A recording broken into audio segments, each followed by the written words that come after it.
लेकर हाजिर हूँ मैं अशोक कुमार अंज। तो आइए चलते हैं खबरों की ओर।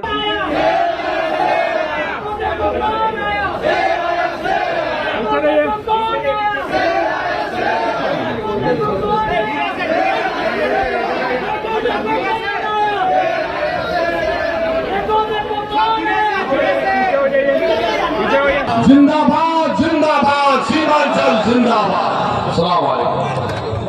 सबने दिया है हमको चोट, अपनी पार्टी अपना वोट। सबने दिया है हमको चोट, सबने दिया है हमको चोट। बहुत हुई झंडा बरदारी, लेके रहेंगे हिस्सेदारी। इस तरह से बुद्धि लौटी जिंदाबाद।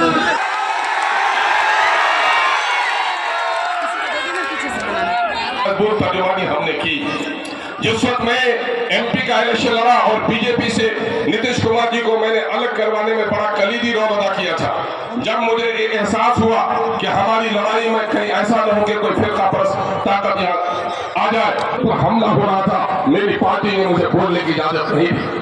मैं इस वक्त सिर्फ आपके लिए इंसाफ की बात कहूंगा कि इस सीमांचल के नौजवानों अपने साथ इंसाफ करो। अख्तर ईमान आप सबके सामने खड़ा है। मैं 2014 में उम्मीदवार बनकर आया था।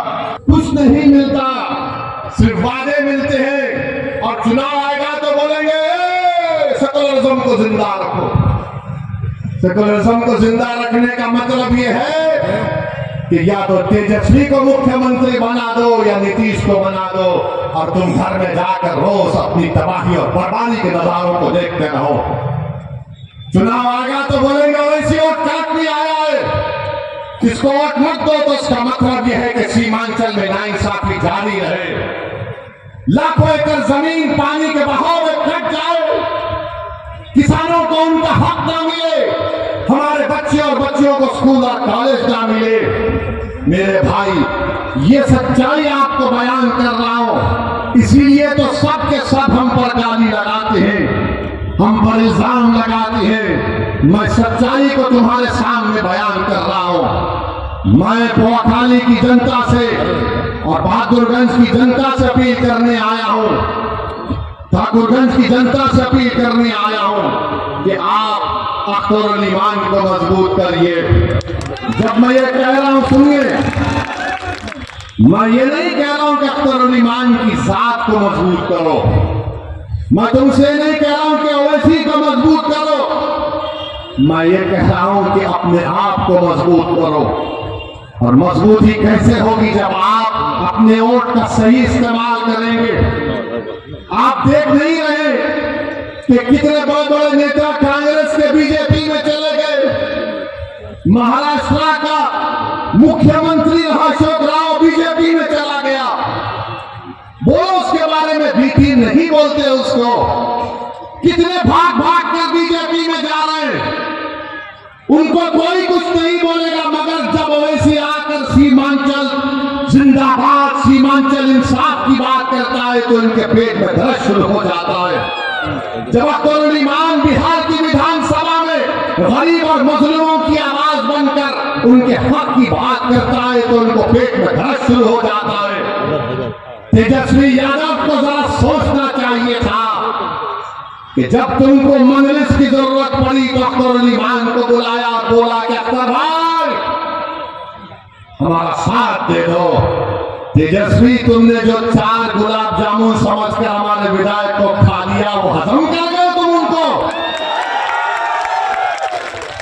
क्या किया तुमने उन 4 का? कहां मुंह दिखाने के काबिल नहीं रहे वो लोग? आज अख्तर ईमान से कह रहे, अरे हमने पहले दिन से कहा था कि हम बीजेपी से कभी समझौता नहीं करने वाले, हम कभी समझौता नहीं किए, ना करेंगे कभी इंशाअल्लाह ताला।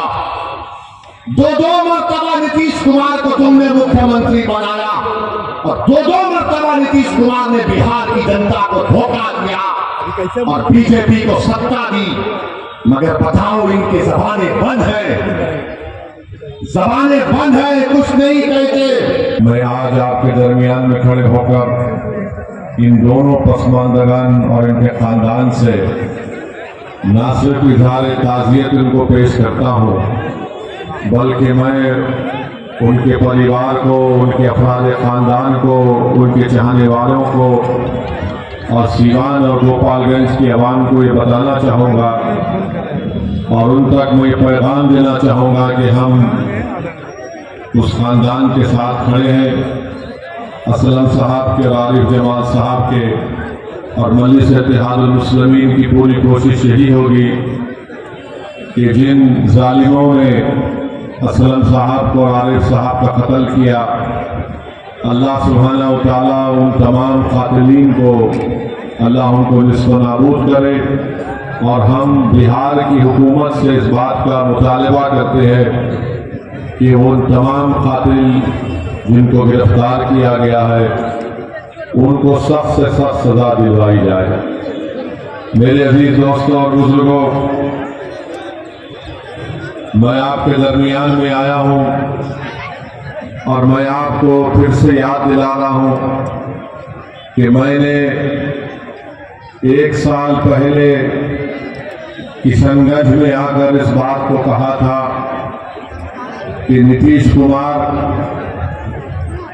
साथ नहीं रहने वाले हैं। नीतीश कुमार कुलाटी मारेंगे, पलटी मारेंगे। और नीतीश कुमार ने अपने हस्बे आदत और अपनी फितरत के मुताबिक उन्होंने फिर से बिहार की जनता को धोखा दिया। जब विधानसभा के चुनाव चल रहे थे, मैं आपको याद दिलाना चाहूँगा, मैंने कई मर्तबा आपके दरमियान में खड़े होकर कहा कि इन पर भरोसा मत करिए, अपने वोट को ज़ाय होने मत दीजिए। मगर मजलिस के मुखालिफिन हम पर इल्ज़ाम लगाते गए कि असदुद्दीन ओवैसी बी टीम है, असदुद्दीन ओवैसी वोट काटने के लिए आया है। मगर मेरे अजीज दोस्तों और बुजुर्गों, मेरी इज्जतदार माँ और बहनों, मेरे गयूर नौजवानों, बताओ, जब मैं आपसे कह रहा था क्या वो बात आज सच नहीं निकली? जिसको आपने भरोसा कर उसको वोट दिया, उसने एक मर्तबा नहीं कई मर्तबा आप लोगों को ठगा है। आपने सेकुलरिज्म के नाम पर आपने बीजेपी को रोक। प्रस्तुति को आज यही विराम देते हैं। बहुत बहुत धन्यवाद।